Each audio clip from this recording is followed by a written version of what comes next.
El siguiente tema que vamos a llevar en endocrinología pues es la obesidad. La obesidad, como definición, pues no es más que un estado en el que hay un acúmulo excesivo de tejido adiposo, ¿no? Por lo tanto, es un concepto más cuantitativo del tejido adiposo. Es decir, señala el porcentaje de la masa corporal que corresponde a la grasa o al tejido adiposo. Esta enfermedad pues es una enfermedad bastante prevalente y que va aumentando a nivel mundial, sobre todo porque como ves en la imagen, la mayoría de la gente pues tiene un estilo de vida bastante alterado, ¿no? Con una mala alimentación. Entonces esto nos lleva a que haya un aumento de prevalencia de la obesidad. Antes de hablar de su fisiopatología, te quiero hacer una aclaración. La OMS clasifica a la obesidad de acuerdo al índice de masa corporal. Y nosotros lo estamos clasificando también, aparte de, como vamos a ver más adelante, aparte del índice de masa corporal, lo estamos clasificando como un aumento excesivo del tejido adiposo en relación con el porcentaje de grasa en el peso del paciente, ¿no? Sin embargo, quiero recordarte algo, que el aumento de peso per se no significa que haya un aumento de grasa propiamente. Por ejemplo, hay personas bastante musculosas que también aumentan de peso y cuyo índice de masa corporal podría estar alterado. Entonces, no significa que estos pacientes sean obesos, ¿no? Lo que nos quiere decir que la obesidad, al margen del peso, ¿no? Está más en relación con la morbimortalidad que el paciente pueda presentar. Bien, entonces ahora sí vamos a hablar de forma resumida de la fisiopatología de la obesidad. ¿Qué es lo que hay? Hay un aumento de la ingesta, obviamente, en el consumo de, sobre todo, calorías, ¿no? Y hay una disminución del gasto de esas calorías. Hay un aumento de ingesta tanto en carbohidratos y grasas y una disminución del gasto, es decir, pacientes que generalmente son sedentarios y no hacen ejercicio. Todo esto que nos lleva un aumento en la formación de lípidos, sobre todo en el almacenamiento en el tejido adiposo, lo que nos va a llevar a la obesidad. La fisiopatología es más compleja de lo que crees, ¿no? Porque hay un componente tanto endocrinológico como neurológico, ¿no? Que en este momento no vale la pena repasarlo. Sí que te indico que hay dos hormonas que están en relación con la obesidad, cuya alteración pues sí nos va a llevar a una obesidad. Por ejemplo, que es la adiponectina y la leptina, ¿no? ¿Qué es lo importante de la obesidad? Pues que está en relación con algunas enfermedades. Por ejemplo, hay un mayor riesgo de padecer hipertensión, diabetes mellitus tipo 2, dislipidemias, apneas obstructivas del sueño, esteatosis hepática, artropatías degenerativa, litiasis vesicular e incluso de determinadas neoplasias. Entonces la obesidad, el problema es que está en relación y tiene muchas comorbilidades, ¿no? Como ves aquí en la diapositiva, ¿no? Nos puede predisponer a una hipertensión, diabetes mellitus tipo 2 e incluso, como nos dice la teoría, algunas neoplasias. Entonces su control es básicamente precisamente por esas comorbilidades. ¿Cómo vamos a evaluar a un paciente con obesidad? Lo primero que tenemos que hacer es una valoración sistemática que tiene 5 puntos. El primero es la anamnesis, una anamnesis centrada en la obesidad, viendo las características del paciente, ¿no? Una exploración física para determinar el grado de obesidad. Aquí es donde vamos a usar el famoso índice de masa corporal, que lo vamos a ver más adelante. La valoración de enfermedades asociadas, que es importante, ¿no? Las comorbilidades de la obesidad. La determinación del nivel de condición física, es decir, qué tan seguido el paciente hace ejercicio y demás actividades físicas. Y por último, la valoración de la disposición de la persona a adoptar cambios en su estilo de vida. Esto es importante, ya que un paciente muy estimulado pues tiene buenos resultados, en contraparte con pacientes que no siguen el programa para bajar de peso, ¿no? Entonces no se obtienen buenos resultados. Entonces es importante valorar su disposición del paciente. Vamos a la exploración física, es decir, al famoso índice de masa corporal. Para hacer la valoración física de un paciente obeso tenemos que tener tres datos antropométricos, que son el peso, la talla y el perímetro abdominal. Este perímetro abdominal lo vamos a ver más en detalle en el síndrome metabólico, pero que sepas que tiene relación, un perímetro abdominal elevado, tiene relación con un factor de riesgo cardiovascular, ¿no? Es importante. Entonces, el peso y la talla son importantes para sacar el famoso índice de masa corporal, que se calcula a partir de la siguiente fórmula: peso sobre talla al cuadrado, es decir, peso sobre la talla al cuadrado. Esta es la fórmula para sacar el índice de masa corporal y nos sirve para clasificar al paciente. Entonces, de acuerdo al índice de masa corporal tenemos la siguiente clasificación. Este cuadro sí es importante que te lo memorices. Si hay algo que tienes que aprender del tema de obesidad es precisamente este cuadro, porque es muy susceptible a preguntarse. Entonces, bajo peso menor a 18.5, peso normal entre 18.5 a 24.9, sobrepeso 25 a 29.9, y ya hablamos de obesidad a partir de un índice de masa corporal de 30 a más, ¿no? La OMS, la Organización Mundial de Salud, clasifica obesidad de acuerdo a este índice. Nos dice la OMS que un paciente tiene obesidad si tiene un índice de masa corporal mayor a 30. Entonces, la obesidad de tipo 1 tiene de 30 a 34.9, la obesidad de grado 2 tiene de 35 a 39.9, y hablamos de una obesidad de grado 3 o extrema cuando hablamos de un índice de masa corporal mayor a 40. Las enfermedades asociadas que están asociadas a la obesidad, pues es importante valorarlas.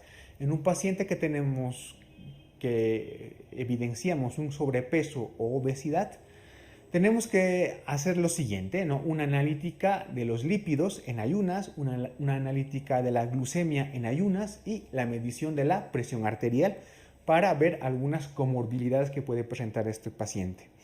Entonces, los sistemas afectados por la obesidad son los siguientes. Por ejemplo, a nivel del aparato cardiovascular, el paciente puede presentar hipertensión, cardiopatía isquémica. A nivel del sistema endocrino, el paciente puede presentar diabetes mellitus tipo 2, dislipidemia, síndrome del ovario poliquístico. A nivel psicológico, los pacientes con obesidad generalmente tienden a la depresión, ¿no? A nivel del tipo respiratorio, pues esos pacientes pueden presentar disnea, pueden presentar una apnea obstructiva del sueño. A nivel del aparato digestivo pueden presentar enfermedades por reflujo, esteatosis hepática, incluso es un factor predisponente para el cáncer de colon. A nivel genitourinario pueden presentar incontinencia, a nivel de los riñones más propiamente, una glomerulopatía focal y segmentaria, etc. Bien, el tratamiento de la obesidad, pues el pilar fundamental está ahí, ¿no? En la diapositiva. La dieta, el ejercicio y la terapia cognitivo-conductual. La dieta, pues debe ser una dieta hipocalórica, ¿no? Debemos de bajar las calorías que consume el paciente. El ejercicio, pues debe ser un ejercicio bastante intenso, ¿no? De acuerdo a las calorías que debe quemar el paciente, ¿no? Y la terapia cognitivo-conductual, ¿por qué es importante? Porque como te he indicado, estos pacientes generalmente tienden a la depresión y cuando tienden a la depresión, pues suspenden el tratamiento. Entonces tenemos que motivar al paciente, tenemos que controlar su grado de depresión y la adecuación hacia el tratamiento, etc. Sin duda que, si bien la dieta y el ejercicio son los pilares básicos, hay que individualizar este tratamiento. Es decir, hay que darle al paciente metas, pero que sean metas reales por cumplir, ¿no? Porque el paciente tiene que tener unas metas, pero que estas metas tienen que ser reales. No podemos darle metas que sean imposibles de cumplir, porque este paciente, al no cumplir esas metas, pues va a tener un gran problema de adecuamiento a los tratamientos y va a entrar en depresión. Al margen de los tratamientos básicos y los pilares, pues tenemos un tratamiento farmacológico y tenemos un tratamiento quirúrgico de la obesidad. El tratamiento farmacológico se recomienda en personas con índice de masa corporal mayor a 30 o menor a 27, pero que tengan enfermedades asociadas, ¿no? ¿Cuáles son los principales fármacos que se van a usar en las personas con obesidad? Tenemos los anorexígenos y los inhibidores de la absorción. Entre los anorexígenos tenemos la fentermina, la sibutramina, el dietilpropión, ¿no? Que inducen a la saciedad del paciente, es decir, disminuyen el hambre del paciente. Y tenemos los inhibidores de la absorción, como el Orlistat, ¿no? ¿Cuál es el principal mecanismo de acción? Inhiben las lipasas pancreáticas y gástricas y de esta manera se bloquea el 30% de la grasa alimentaria. Es decir, el Orlistat es un bloqueador de la absorción de la grasa y los anorexígenos pues inducen a la saciedad y disminuyen el hambre.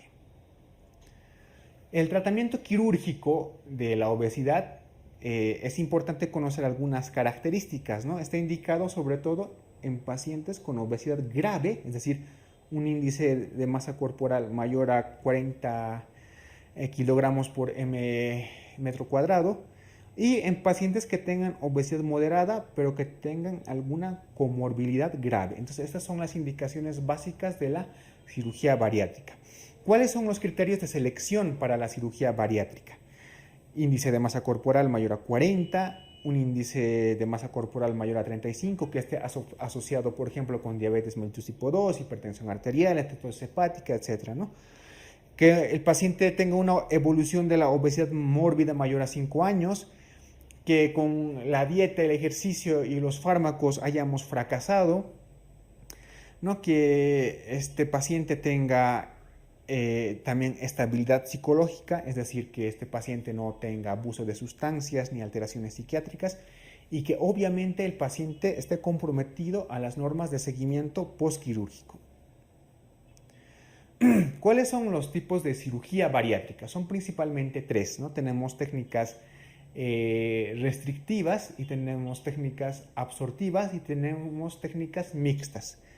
Dentro de las técnicas restrictivas tenemos la banda gástrica ajustable y la cirugía de tubulización del tubo gástrico. Dentro de las cirugías absortivas, malabsortivas, tenemos una cirugía, ¿no? Que evita la absorción de algunos, básicamente de la absorción rápida de los alimentos, ¿no? Pero sin duda, las técnicas mixtas, es decir, restrictivas y malabsortivas, son las principales y son las que se utilizan con más frecuencia. El famoso bypass gástrico que se realiza en Y de Rux, ¿no? Esta técnica, que es una combinación tanto restrictiva como absortiva, ¿no? Es el tratamiento quirúrgico ideal en un paciente con obesidad mórbida mayor a 40 kilogramos por metro cuadrado, ¿no? Y es la técnica que se usa con más frecuencia, ¿no? La técnica del bypass gástrico en Y de Rux, ¿no? Una técnica malabsortiva restrictiva. Entonces, al lado de este gráfico, pues tienes tú más o menos un gráfico, una tablita en la cual te indica el tipo de obesidad o sobrepeso, ¿no? Y la terapia que vamos a iniciar. Por ejemplo, en un paciente que tiene sobrepeso, tenemos que iniciar dieta, ejercicio y en algunos casos terapia conductual. No es necesario administrar farmacoterapia ni es candidato a cirugía bariátrica. En un paciente con obesidad de grado 1, tenemos que darle los pilares de dieta, ejercicio, terapia cognitivo-conductual y sí son indicación de farmacoterapia. En un paciente con obesidad de grado 2, evidentemente la farmacoterapia y los pilares de dieta, ejercicio y demás. Y debemos considerar la cirugía bariátrica si hay enfermedades asociadas. Y por último, el grado 3, bueno, pues sí se puede considerar un paciente para cirugía bariátrica.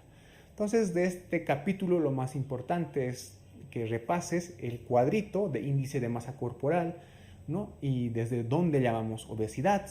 Es importante que repases también el tratamiento de la obesidad, tanto farmacológico como quirúrgico, sobre todo algunas características de la cirugía bariátrica y cuándo está indicada.